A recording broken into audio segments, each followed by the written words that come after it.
Olá, bom dia, boa tarde e boa noite a todos e todas. Meu nome é Fábio dos Santos e nessa aula nós vamos falar sobre a prática com os alunos durante a aula. Em primeiro lugar, precisamos definir o que é prática. Para mim, prática é o nome que damos para o momento em que estamos aperfeiçoando de forma sistemática e objetiva qualquer tema técnico, seja a postura, a produção do som, a afinação, a musicalidade ou as notas e ligaduras de uma obra ou qualquer outro problema relacionado ao instrumento. Estudantes de música costumam confundir praticar com tocar. Não são a mesma coisa. Quando estamos tocando, estamos desfrutando do instrumento, curtindo a música, mas não há nenhuma organização do trabalho necessário para resolver dificuldades específicas. Por isso mesmo, é muito importante que a aula reflita como será a prática que acontecerá em casa. Nenhum aluno precisa de auxílio para tocar por prazer próprio.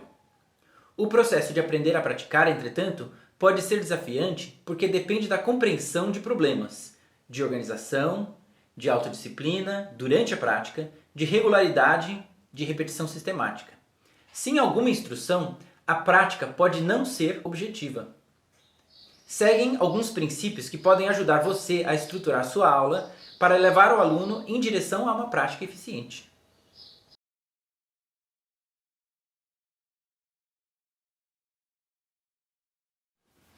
Primeiro e antes de tudo, é importante ensinar um estudante a conseguir ver as coisas que ele está fazendo bem e as coisas que ainda precisam de trabalho. É um erro comum de professores achar que o seu trabalho é apontar os erros dos seus alunos. Não é incomum escutar a história de músicos que só ouviam de seus professores aquilo que faziam de forma incorreta, mas que não recebiam instruções sobre como corrigir. Como professores, no papel de dar instrução, isso é um erro grave e devemos evitar a todo custo. O primeiro trabalho do professor é de ensinar o seu aluno a perceber os problemas. Se um aluno não percebe um problema, ele não poderá corrigi-lo. Nós temos ferramentas para auxiliá-lo nessa percepção. A primeira ferramenta é elogiar aquilo que vemos que o aluno está fazendo bem. Esse elogio deve acontecer no momento, deve ser específico, objetivo e sincero. Elogios como "muito bem", "excelente", "você tocou muito lindo" são genéricos. Por isso, não dizem para o aluno o que ele realmente acertou. Se ao contrário você for específico, como por exemplo, "eu gostei muito da forma do seu mindinho nessa passagem. O terceiro compasso saiu bastante afinado. A mudança de posição foi feita corretamente nessa repetição." Você está indiretamente instruindo seu aluno a repetir da mesma forma. É muito importante praticar essa forma de elogio, porque nunca algo é tocado com tudo errado. Além disso, essa é uma forma de entregar confiança nos acertos, abrindo caminho também para as mudanças necessárias que podem seguir. Ao iniciar com ideias positivas, seus alunos estarão mais abertos às ideias específicas da correção. A segunda ferramenta é corrigir de forma pontual com instruções claras e diretas. Da mesma forma que elogios genéricos não indicam o que deve ser repetido, correções genéricas não indicam qual mudança deve ser realizada. As instruções de correção não podem ser "você desafinou muito", "sua postura foi ruim". Também não podem ser exemplos sem orientação. "Olha como eu faço", sem apontar o que você quer que o aluno veja ou verificar o que ele ou ela viu. É necessário escolher um único problema por vez para se concentrar, escolher uma passagem específica e dar instruções objetivas do que deve ser feito diferente. Vamos repetir o quarto compasso algumas vezes e tente lembrar de colocar o mindinho um pouco mais longe para afinar a nota Mi. Vamos tocar somente essa passagem. Quero que você se concentre em manter o polegar do arco na posição correta durante essa escala.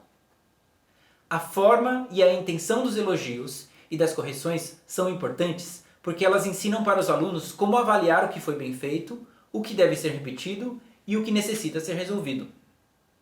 Ensinamos indiretamente como eles vão trabalhar para resolver os problemas em casa sozinhos.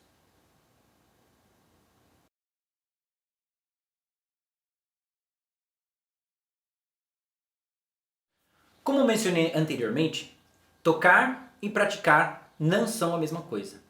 Isso é uma confusão muito comum entre alunos. Muitos deles gastam horas tocando pensando que estão praticando, enquanto outros praticam sem nunca pegar o instrumento para se divertir. Ambas as coisas são prejudiciais para o estudo do violino e constituem erros de estudo. O erro daqueles alunos que só tocam o instrumento é que eles gastam pouco tempo praticando. é dizer, repetindo de forma objetiva, pensada e sistemática para resolver problemas técnicos. Como consequência, os desafios nunca são resolvidos, de tal forma que não há progresso técnico e tudo que tocam sempre está cheio de defeitos. Isso pode ser muito frustrante. Esse aluno gasta horas no instrumento, mas não vê nenhum progresso. Similarmente, o erro daqueles alunos que só praticam é que eles nunca têm tempo de desfrutar do prazer de tocar o instrumento. Isso significa que todo o seu tempo no instrumento é passado avaliando, corrigindo, observando erros e percebendo que há coisas para melhorar. Tudo está em perpétuo estado de trabalho e nada fica bom. Esse aluno gasta horas de forma organizada no instrumento e ainda assim tudo está sempre ruim. Vejam como em ambos casos o estudante termina insatisfeito com seu estudo, ou porque não sente progresso, ou porque só vê defeito no que está fazendo. Um dos nossos trabalhos como professor é ajudar nossos alunos a encontrarem esse equilíbrio. Podemos fazer isso dividindo nossa aula em momentos que vamos tocar e outros momentos que vamos praticar. Também podemos encontrar esse equilíbrio estabelecendo limites para os exercícios ou pedindo algumas tarefas só porque são prazerosas. Preste atenção nesse equilíbrio entre praticar e tocar, que pode acontecer durante a aula. Anuncie em que momentos estamos tocando e em que momentos estamos praticando. Ensine ao aluno a diferenciar esses dois momentos da aula para que ele repita o mesmo em casa. O equilíbrio contribui para alimentar o desejo de estudar o instrumento. Ao tocar e perceber que se está tocando melhor, o aluno terá desejo de praticar mais. E ao praticar de forma mais objetiva, o aluno terá mais desejo de tocar. Esse é o ciclo virtuoso que queremos cultivar em nossos alunos.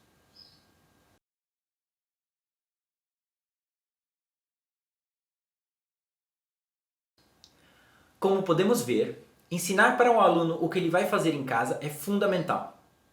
Mas como fazemos isso? A estrutura da sua aula, quais atividades, a ordem, a sequência, os momentos de repetição, o tempo para perguntas e respostas entre os seus alunos e a análise dos problemas e a busca de soluções determinam como será a prática em casa. Quase tudo o que acontece na sala de aula será espelhado de alguma forma na prática individual em casa. Para isso, duas coisas são necessárias. 1. Pedir para que o seu aluno repita a rotina da aula em casa. E 2. Ser consistente na rotina da aula. Se você segue sempre a mesma rotina e sequência, seus alunos rapidamente se acostumarão com a ordem dentro da sala de aula. Queremos que os alunos consigam replicar essa mesma sequência em casa. Essa sequência começa a partir do momento que os alunos chegam na sala de aula. Ensine a importância desse ritual e será mais fácil introduzir variações e novas atividades depois. É justamente essa sequência que servirá de modelo para o que acontece em casa. Queremos ser consistentes nas atividades e uma das formas que ela pode tomar na aula é a repetição. Ela pode tomar muitas formas dentro da sala de aula, repetindo sempre a mesma sequência de exercícios, em especial aqueles que seus alunos ainda precisam de prática, e mudando apenas aquelas que ficaram fáceis demais. A repetição dentro dos próprios exercícios, realizando uma mesma tarefa mais de uma vez, ou tocando uma mesma passagem várias vezes repetidas. Ou ainda na forma de um jogo, onde terminamos por repetir uma mesma tarefa só porque faz parte do jogo.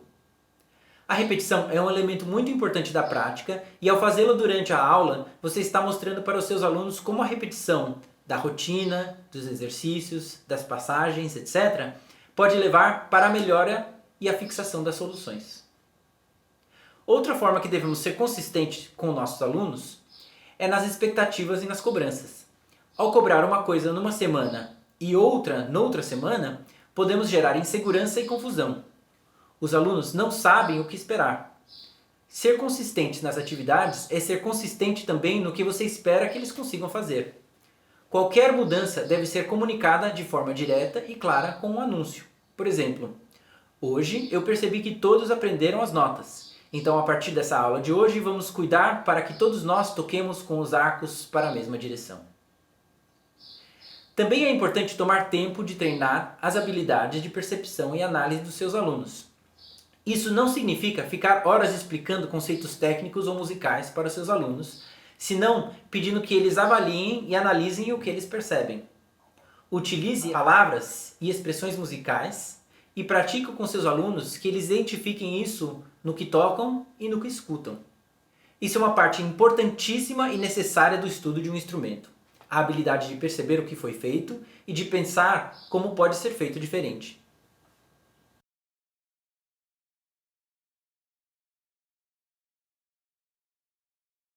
Pensemos primeiro em como ocorre o aprendizado da nossa língua materna. Antes de conseguir falar um fonema novo, um bebê precisará escutar pessoas ao seu redor repetir muitas vezes, somente para vivenciar o desconhecido. Alguns bebês fazem exatamente assim. Observam muito tempo antes de começar suas primeiras tentativas de repetir os sons ao seu redor. A observação é uma das primeiras etapas do aprendizado.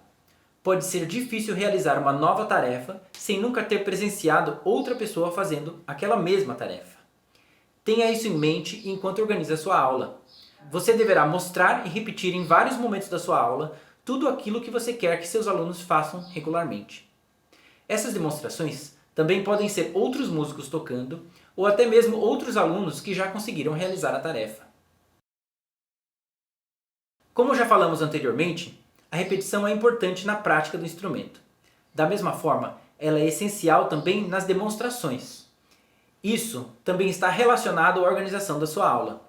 Se a repetição é algo recorrente e natural em aula, e nunca atribuímos nenhuma conotação negativa para ela, não haverá motivo para os seus alunos acharem que ela é entediante.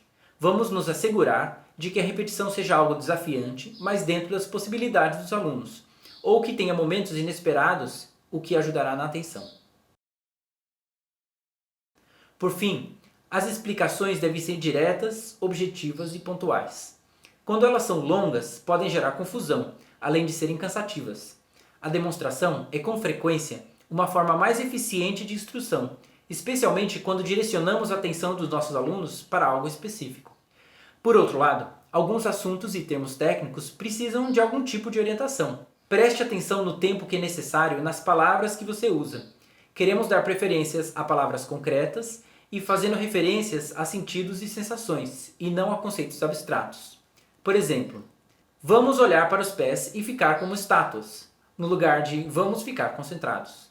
Esclareça suas explicações com demonstrações e permita que seus alunos explorem as ideias por meio da imitação, da repetição e da experimentação.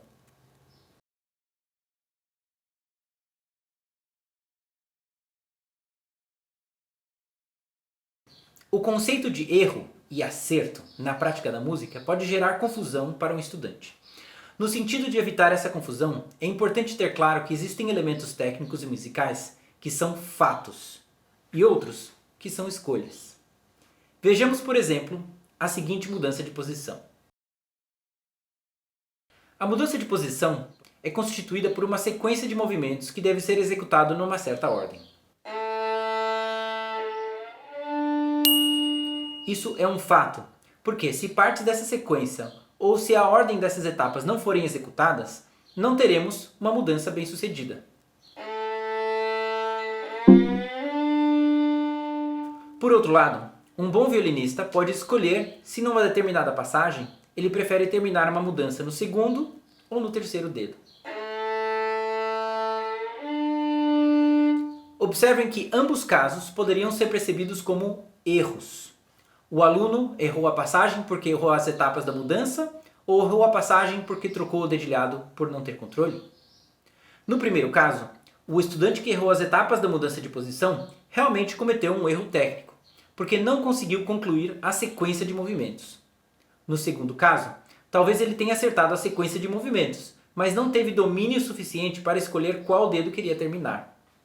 É equivalente ao estudante de matemática que acerta o raciocínio, mas erra a operação de soma ao tentar solucionar o problema. Nas primeiras etapas do aprendizado, não podemos oferecer todas as opções para os nossos alunos. O processo de ensino, principalmente nas etapas iniciais, pressupõe que vamos eliminar algumas escolhas dos alunos com o objetivo de focar o trabalho nas habilidades básicas, até que elas sejam fluentes e confortáveis. Dentro dessas restrições, queremos que eles acertem de forma consistente os fatos técnicos, mas também podemos dar espaço para que experimentem regularmente algumas escolhas dentro disso. O aluno que acerta as etapas da mudança de posição, mas não consegue escolher o dedo em que termina, merece um elogio por acertar os elementos técnicos da mudança, e não uma reprimenda por haver errado o dedilhado. Por outro lado, Dominar os fatos técnicos pressupõe a compreensão do que acontece quando não seguimos. O que acontece quando seguimos a sequência incorreta de movimentos na mudança de posição? O que acontece com o som quando tocamos com pressão demais sobre as cordas? O que acontece quando não entramos junto em grupos? O que acontece quando tocamos com o violino apoiado no lugar errado?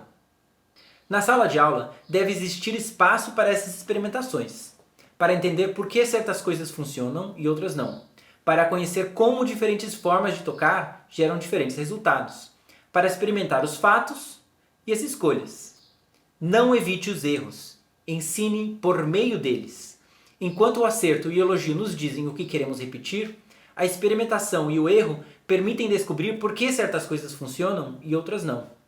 Para que isso aconteça, o professor deve autorizar o aluno a dar a opção de errar, de propósito, sem propósito ou sem querer, para que ele experimente sem medo de reprimendas.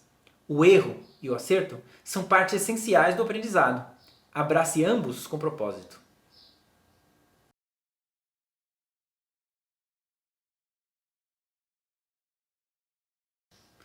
Ensinar um aluno a praticar de forma objetiva é lhe dar uma ferramenta que serve não somente para o instrumento, mas para a vida. A forma da sua aula, a rotina, a fluência de uma atividade para a próxima, o equilíbrio entre exercícios e momentos de descontração, a permissão para o erro, o tempo para explorar o instrumento, etc., influenciam diretamente em que e como o aluno praticará e tocará em casa.